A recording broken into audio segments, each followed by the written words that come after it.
Hello everyone, welcome to Originative Science. Today we are going to discuss NCERT Class 8, Chapter number 4, that is Material, Metals and Non-Metals. So in my previous video I have discussed about physical properties of metal and non-metal, and now I am going to discuss chemical properties of metal and non-metal. So let's start that what happens when metal react with oxygen. When metal reacts with oxygen, it forms metal oxide. You can see here, when magnesium react with oxygen, it form magnesium oxide. जब magnesium oxygen के साथ react करता है तो ये magnesium oxide form करता है.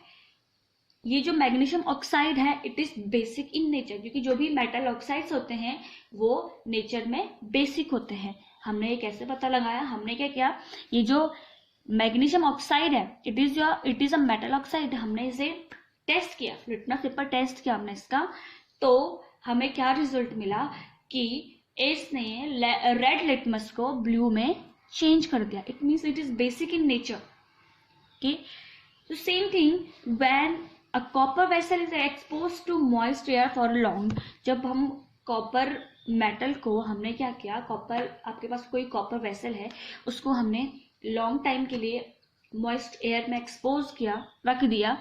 सो आप क्या देखोगे कि एक ग्रीन कोटिंग उस पर हो जाती है. एक ग्रीन कलर का आपको कोई सब्सटेंस उसमें दिखेगा. वो सब्सटेंस क्या है? वो सब्सटेंस है calcium hydroxide and calcium carbonate. जो कहाँ से आया? जब हमने कॉपर वेसल को आपका एयर में एक्सपोज किया, मॉइस्ट एयर में एक्सपोज किया, तो मॉइस्ट है तो उसमें वाटर भी होगा plus carbon dioxide plus O2 oxygen. When it reacts तो इसने क्या बनाया? Calcium hydroxide and calcium carbonate बनाया. Okay, so now non metals. जो आपके नॉन मेटल्स होते हैं they also form non metal oxides when they react with oxygen. अब देखिए जैसे सल्फर है, सल्फर के जब ऑक्सीजन के साथ जब रिएक्ट करता है तो it form sulphur dioxide. And the oxides of non-metals are acidic in nature. And how we find out this? जब हमने इसका क्या क्या लिटमस टेस्ट किया तो पहले हम क्या करेंगे, जो ये सल्फर डाइऑक्साइड है, सल्फर डाइऑक्साइड हम इसकी रिएक्शन हम इसको वाटर के साथ मिक्स करते हैं तो it forms sulphurous oxide. What does it form? Sulphurous acid form करता है, सल्फरस एसिड. जब हम उस एसिड को टेस्ट करते हैं तो हमें रिजल्ट मिलता है, लिटमस पेपर टेस्ट हम करते हैं तो वो आपका जो ब्लू लिटमस है उसको रेड लिटमस में कन्वर्ट कर देता है. तो it means it is acidic in nature. So यहाँ से ये क्लियर होता है कि जो मेटल ऑक्साइड्स हैं they are basic in nature and non metal oxides are acidic in nature. Now what happens when metal react with water? When metal react with water, it form metal hydroxide plus hydrogen gas जो है इसमें release होती है. Okay, तो कुछ metals होती है, जैसे आपका सोडियम है. सोडियम क्या है? आपके एक हाईली रिएक्टिव मेटल है. जैसी अगर आप उसे एयर में एक्सपोज वाटर में रख देते हैं तो इट रिएक्ट्स विगरसली. ये ऑक्सीजन और वाटर के कॉन्टेक्ट में आते ही क्या करती है? विगरसली फायर कैच कर लेती है, बहुत जल्दी रिएक्ट करती है. तो इसीलिए हम इसे क्या करते हैं, कैरोसिन, अंडर कैरोसिन ऑयल हम इसे स्टोर करके रखते हैं. ओके, कहाँ रखते हैं इसे स्टोर? अंडर कैरोसिन ऑयल हम इसे स्टोर करके रखते हैं ताकि ये एयर और वाटर के कांटेक्ट में ना आए. Now what happens when non metal react with water? Non-metal generally do not react with water, but they may react with air.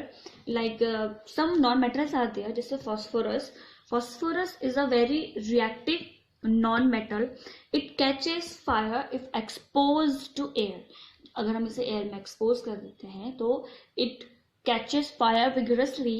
And to prevent the contact of phosphorus, what we do, we kept it under water. ठीक है, under water हम इसे क्या करते हैं, store करके रखते हैं ताकि ये एयर के कांटेक्ट में ना आए. Okay, so the third point है आपका, what happens when metals react with acid? When metal react with acid it produces and hydrogen gas that Burns with a pop sound.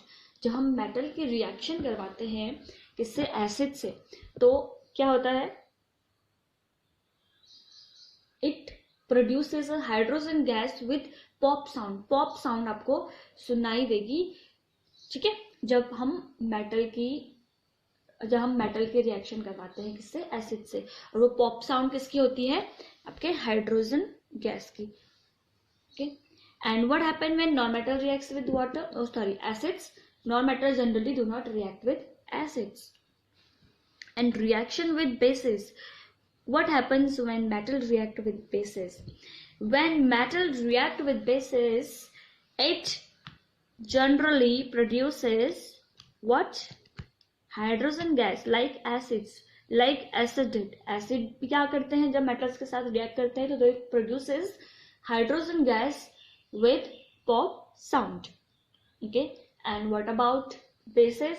Generally the reaction of metal, non-metal and bases is complicated, are very complex reactions. Okay, now we will discuss double displacement reaction. और double displacement reaction को समझने के लिए हमने दो beaker लिए हैं। एक बीकर में हमने कॉपर सल्फेट सॉल्यूशन ऐड किया है और दूसरे में हमने जिंक सल्फेट सॉल्यूशन ऐड किया है। अब हमने जो फर्स्ट बीकर है उसमें हमने जिंक ऐड कर दिया है और दूसरे में हमने कॉपर ऐड कर दिया है। अब हमने देखा कुछ टाइम बाद कि जो कॉपर सल्फेट वाला जो बीकर था उसमें क्या हो गया है कि क्योंकि कॉपर सल्फेट का जो कलर होता है वो ब्लू होता है, तो वो जो ब्लू कलर है वो कुछ टाइम बाद डिसअपियर हो गया और एक powdery red mass of copper deposit हो गया in the bottom of beaker. साथ ही हमने दूसरे बीकर में देखा हमने कि वहां पे कोई भी चेंज नहीं है। तो ऐसा क्यों हुआ? बेसिकली साइंस क्या है, एक आर्बिट्ररी तो है नहीं। साइंस क्या है, एक फैक्ट और रूल्स पे बेस्ड होती है, ठीक है। तो बेसिकली इसके पीछे का फैक्ट क्या है कि जो ज्यादा रिएक्टिव मेटल होती है वो लेस रिएक्टिव मेटल को डिस्प्लेस कर देती है। तो हम यहाँ देख सकते हैं कि इसमें जो जिंक है वो कॉपर से ज्यादा रिएक्टिव है और सेकेंड केस में जो कॉपर है वो जिंक से कम रिएक्टिव है, यानी कि जो जिंक है वो ज्यादा रिएक्टिव है कॉपर से, है ना। तो क्या होता है डबल डिस्प्लेसमेंट रिएक्शन में? डबल डिस्प्लेसमेंट रिएक्शन में ये होता है कि जो ज्यादा रिएक्टिव मेटल होती है वो कम रिएक्टिव मेटल को डिस्प्लेस कर देती है। ओके, जैसे हमने अभी यहाँ पे देखा। तो इससे हमें ये मालूम पड़ता है कि जो जिंक है वो ज्यादा रिएक्टिव है किससे? कॉपर से, इसलिए उसने कॉपर को डिस्प्लेस कर दिया।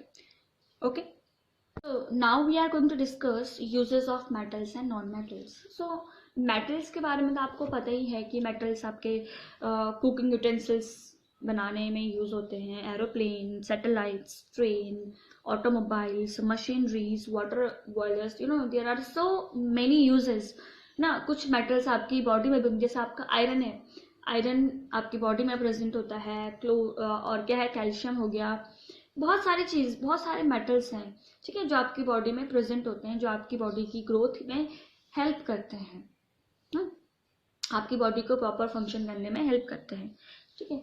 अब हम बात करते हैं नॉन मेटल्स की। जो कुछ नॉन मेटल्स होते हैं, जैसे आपको ऑक्सीजन हो गया। Oxygen is very essential for you. Breathing में क्या है, बहुत जरूरी है ऑक्सीजन हमारे लिए ना। Without oxygen we are not able to survive, we can not survive without oxygen. Oxygen is our lifeline. So it is the use of non-metal. And some non-metals are used as a fertilizer. जैसे nitrogen है, as a fertilizer हम क्या करते हैं, उसे use करते हैं, है ना।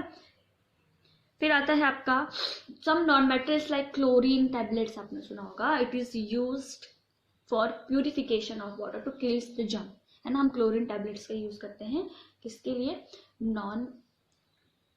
जो आपके जर्म्स हैं उनको किल करने के लिए हम क्लोरीन का यूज करते हैं।